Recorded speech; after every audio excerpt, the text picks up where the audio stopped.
Նացիների հետ բանման, բայց շատ տարբեր են իրանց գում։ Իրանք ռեֆերենդումում անցկացրեցին այդ նույնը վերցրեցին այդ համակարգը Ալյասկայի տարբերակը։ Ինչ է դա նշանակում, այսինքն Ալյասկայում կամ Նորվեգիայում հողը, ջուրը, օդը,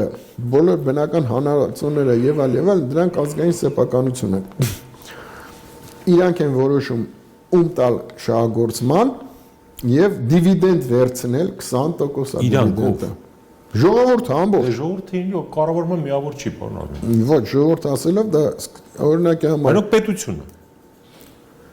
Ալյասկան պետություն չի։ Չէ, Ալյասկայի մասին խոսքը չի։ Զոր օրինակ, հիմա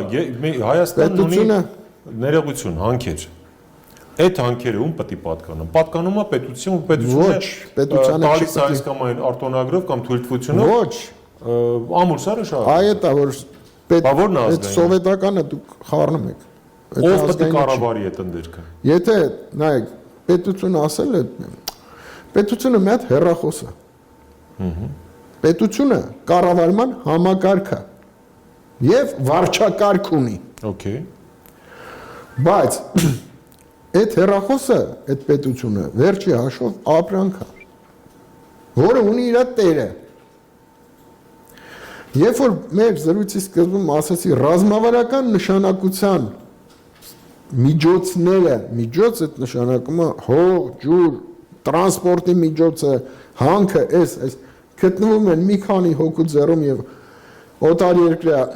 կառավարման կամ սեփականության տակ, դա նշանակում է քո պետությունը, քո հեռախոսը չի պատկանում քեզ, պատկանում է ուրիշին։ Իսկ դա տվել է քո պետության կառավարիչը։ Այս կամ այն ժամանակի որոշակի իշխանությունը, դա չեղավ ազգային։ Ազգայինը նա է, երբ որ մենք սաղ ազգով կառավարման արհմիութենական սիստեմներով որոշում ենք, թե կարճ ասած, ում ենք տալի, արտաքին տալիս ենք 20 տարի շահագործման 20% դիվիդենդ պետք է տա, հա, այս հողից կամ այս ինչ բանից, եւ այդ դիվիդենդը մենք որոշում ենք կൂട്ടակային սարքել, օգտագործել, երբ որ մարդը երեխան հասավ 18 տարեկան կամ երբ որ հիվանդացավ կամ ինչ-ինչոց, կամ էլ ասում ենք բաժանենք, մենք ենք որոշում, բայց յուրաքանչյուր մարդ ծնված օրվանից, ով Հայաստանի Հանրապետության քաղաքացի է, բանկային իր հաշվի համարին, դա կաթալով նստում է։ Հասկացա՞ր։ Այդ ժամանակ դու զգում ես, որ ախպեր ջան, այդ օլիգարխը, հիմա հայտնի անուններ չասեմ, ինքը քո աշխատողն է։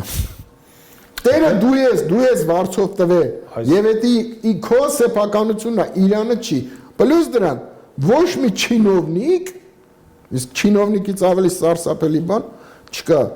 Ասեմ ձեզ, այդ օլիգարխները համատած այդ չինովնիկների, նրանցից է կոռուպցիան գալիս դեպի օլիգարխները, ոչ թե հակառակը, թեկուզ երկուսն էլ փոխշահավետ համաձայնությամբ եւ չինովնիկը իրավունք չունի քո սեփականության հետ կապված որևիցե որոշում ընդունի։ Դա ալնում է ժողովրդի, հիմա Ալյասկայի ձևը ոնց է, իրանք իրանց ժողովներում որոշում են սենց անել, թե նենց անել։ Եվ տեղ կառավարությունը, ամերիկյան պետությունը, Ալյասկայի government-ը, ընդ որում Ալյասկայի նահանգապետը նախկին այդ ազգանուն մոռացակ ասեմ 74 թվին ինքն էլ էր նրանց հետ, ինքն էր ղեկավարում ու ինքը ահավոր մեծ հարվածներ Վաշինգտոնից էր ստանում, հասկանում ես, բայց քանի որ սա ոտի են կանել, խնդիր չեղավ։ Այդ հարցը իրանք լուծեցին այդ ձև։ Նորվեգիայի տարբերակում այդ համակարգը ազնվական եւ թագավորական ընտանիքները, որոնք բարձրագույն երկրի 90% հարստության իրացն է, իրանք որոշեցին գնալ դրան։ Հա։ Նույնը դու տեսնում ես կարճ ասած արաբական երկրներում թագավորը որոշեց, որ ամբողջ նավթի հասույթը պետքա պատկանի ժողովրդին եւ հավասարաչափ տանը նստած բանկային account-ի մեջ յուրաքանչյուր երեխա ծնված օրվանից ստանում այդ շահույթը։ Կողքի Պարսկաստանում վերցրեցին Ալյասկայի այդ օրինակը Եվ արևմտյան բոլոր տնտեսագետ մասնագետներն ասում են Պարսկաստանի տարբերակը ամենակատարյալն է։ Եվ ստեղ 2008 թվականից այդ սեփականության իրավունքը Պարսկաստանում դրած ու աշխատում է։ Ամբողջ հասույթի 50% իրանք հասկացնում են զինվորապես, то есть ապահովելու համար անվտանգությանը, մնացած 50%-ը բոլոր ընտանիքներին կամ բենզինի կտրոնով կամ գումարով միանգամից ընտանիքը 14 հոգյանոց է, ով է գլխավորը, նրան բաժանվում է, նույնիսկ կանչում հարցնում են, սա լավ է նայում հավասարան ընտանիքի անդամներին։ Այսինքն ամբողջ նավթի հասույթը բաժանվում է ժողովրդին, հավասարաչափ։ Այսինքն այդտենց մարդ իր վրա զգում է երկրի հարստության կամ մուլտիպլիկացիան, էլի։ Ապրես, հիմա երբ որ կարծես Արտակ ջան, դու, ես, մյուսը զգանք, որ ախպեր ջան, այս հողի ջրից, այս նրանից այդ դիվիդենդը մենք առնում ենք, թեկուզ $1 ամիս, բայց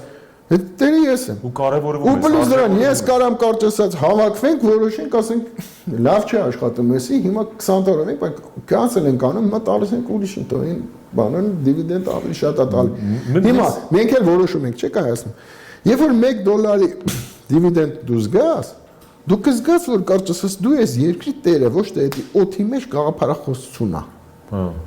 Այսինքն գաղափարախոսությունը, ազգային գաղափարախոսությունը հիմնավորվեց սեփականության իրավունքով, տնտեսական անվտանգության հիմքով։ Okay, պարոն Արմեն, ի՞նչն է խանգարում մեզ ազգայնացնել երկրի։ Ես հասկացա մոդելը։ Հա։ Ով պետք է մի հատ պետք է շեյխ ունենանք, պետք է Ալյասկայի պես նահանգապետ ունենանք։